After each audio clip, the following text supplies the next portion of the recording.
I already got the 2018 Hyundai Elantra.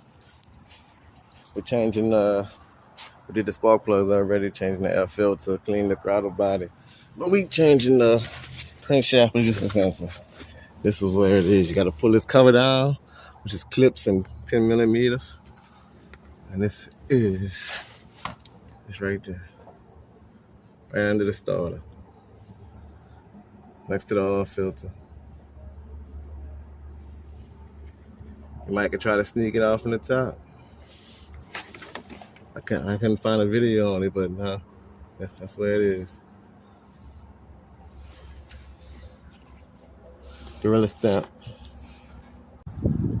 Coming back to this video on this 18. You got to come to the top to do the crank sensor harness.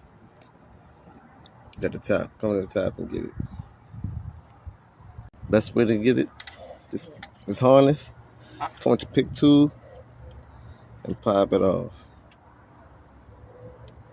Right here. After that, take your pick tool, push this little hole down right there. Behind the harness, pull the whole thing off. Voila. Bam. Come back under the bottom and take it, pull it all loose. Alright, got it all buttoned up. Let's see what you do.